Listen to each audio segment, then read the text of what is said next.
Hello দর্শক, আসসালামু আলাইকুম। আমি আপনাদের একটা কমন বক্সের একটা ভিডিও দেওয়ার জন্য আসলাম। তো আপনারা কমন করছেন, কি করছেন, মানে একটা সাইট অবশ্য হয়েছে।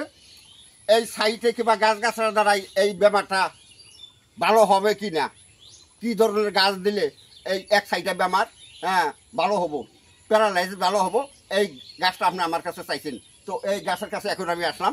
তো কীভাবে কাম করবেন, সেই কথাটা শোনার আগে, জানার আগে, যে আমার ভিডিওর মাঝে সাবস্ক্রাইব করছেন তার জন্য অনেক অনেক ধন্যবাদ।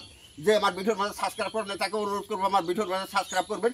কেননা যখন আমি মূল্যবান ভিডিওগুলো দিব সবার আগে যাতে আপনার মোবাইলে যায়, এই আশায় যে আমার ফেসবুকে যে দেখতেছেন আমার পেজটা ফলো করবেন, পেজটা ফলো করবেন, লাইক শেয়ার করবেন, এইটুকুই কথা।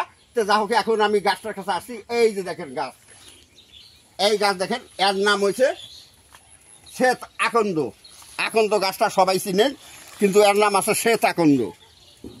শ্বেত আকন্দ, এই দেখেন, এই যে আকন্দর ফুল, এর নামে শ্বেত আকন্দ। শ্বেত আকন্দ লাগবো কিন্তু এই কাজটা করতে। এই দেখেন, এই যে শ্বেত আকন্দ গাছ, এই যে ফুলগুলা কিন্তু বগা, ফুলগুলো বগা। এই দেখেন, এই ফুলের দ্বারাই, এই গাছের দ্বারাই আপনি এই কাজটা করতে পারবেন। কিভাবে করবেন কাজটা এখন আমার কাছে ভালোভাবে শুনে নেন, বিতংভাবে আমার সাথে থাকেন। নিয়ম বলে দেবো, নিয়ম মতো কাজ করবেন, শতকরাই রেজাল্ট পাবেন। নিয়ম ভঙ্গ করবেন, কাজ হবে না, তখন গাছের দুর্নাম হবে। এই গাছের কাম কিন্তু শতকরাই আপনাদের হবে, একটা কাজও কিন্তু মিস হবে না। তো যা হোক, কী করবেন, এই তো এই ফুলগুলাই উঠাবেন। এই যে আমি ফুলগুলা উঠাইতেছি, আমি উঠাইয়া দেখাইতেছি, এইভাবে ফুলগুলো উঠাবেন। এই ফুলগুলো উঠাবেন, এই ফুলগুলো উঠাইয়া কী করবেন, মধ্য নারায়ণ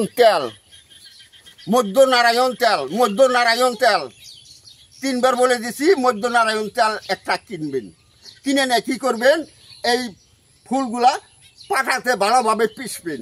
পিষা কী করবেন, ওই তেলের মাঝে এইটা মিলিত করলে মলমের আকার করবেন। মলমের আকার কইরা এইটা যে সাইডে অবশ, ওই সাইডে মালিশ করবেন। এইটা ওই সাইডে মালিশ করবেন। আর একটা কাজ করতে হবে, কি কাজ করবেন, এই গাছের গোড়ায় যাবেন। এই গাছের গোড়ায় যাবেন, গোড়া যায় কী করবেন, যেটা ঈশান করে যে শিকড়টা গেছে, ওই শিকড়টাকে এক নিঃশ্বাসে টান্দা উঠাবেন।